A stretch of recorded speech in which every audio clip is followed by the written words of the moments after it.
The motion alert pinged at 3:14 a.m.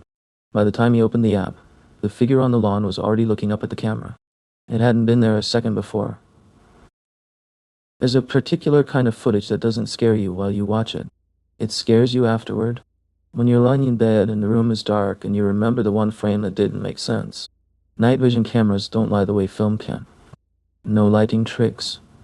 No careful angles. Just a cheap lens, a wash of infrared light, and whatever happens to walk into it. That green and gray glow. The little timestamp ticking forward in the corner. The night, 3 pieces of footage. 3 people who set up a camera for an ordinary reason and recorded something they still can't explain. None of them are famous. None of them wanted to be. No, it's not them. That's part of why they stay with you. Keep your eyes on the corners of the frame. The first case begins in a quiet suburb in Ohio. A man named Daniel had installed a doorbell camera after a string of package thefts on his street. Nothing dramatic. He just wanted to know who was taking his deliveries.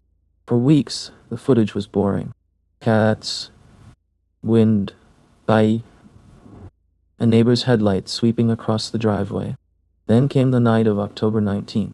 At 3:14 in the morning, the camera detected motion.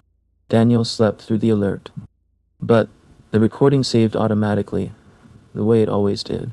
He found it the next morning, over coffee, scrolling out of habit. The clip is 40 seconds long. For the first 30, there's nothing. Just his empty lawn, gray, under the infrared.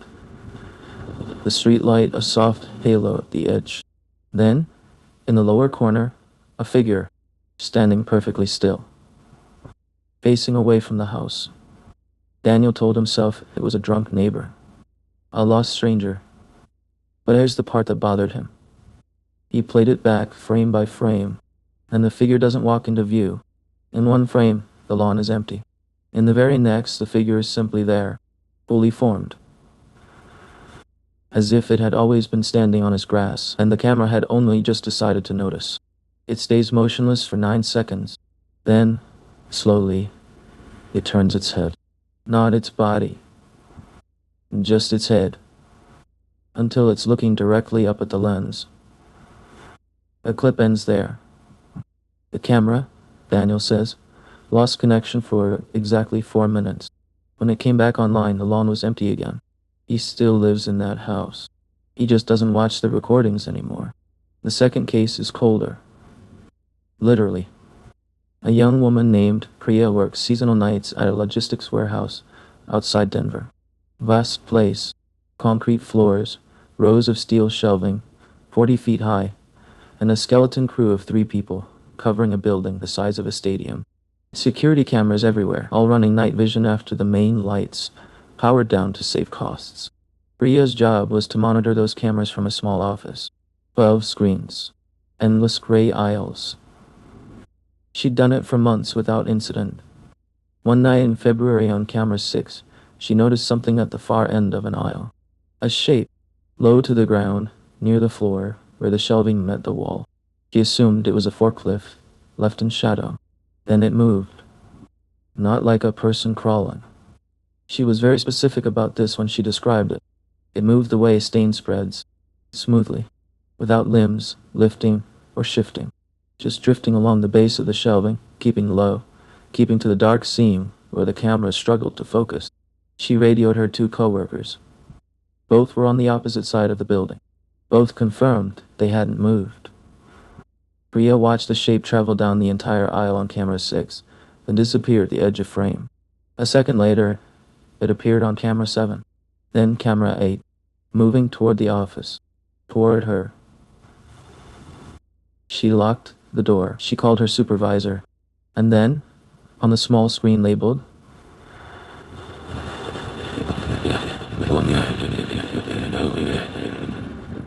one pointed at the hallway right outside her office, the shape arrived. It stopped. It rose up off the floor, slowly, until it filled the doorway on the screen. Then every camera went to static at once. When the feeds returned 11 seconds later, the hallway was empty. Priya quit that week. The warehouse, she later learned, had 3 other night monitors quit that same winter. None of them had compared notes. None of them had to. The third case is the one I keep coming back to. A retired couple in rural Scotland set up a trail camera in their backfield. The motion triggered kind hunter's use. They wanted to photograph the deer that crossed their land at dawn. The camera took a still image every time something moved in front of it, stamping each photo with the date and time. For months, they got exactly what they wanted.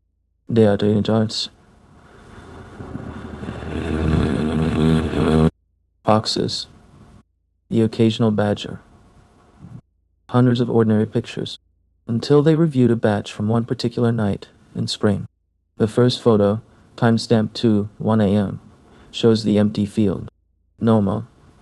The second photo, 2:2, shows a child standing in the middle of the field, maybe 6 years old, in a pale nightgown, barefoot, facing the camera.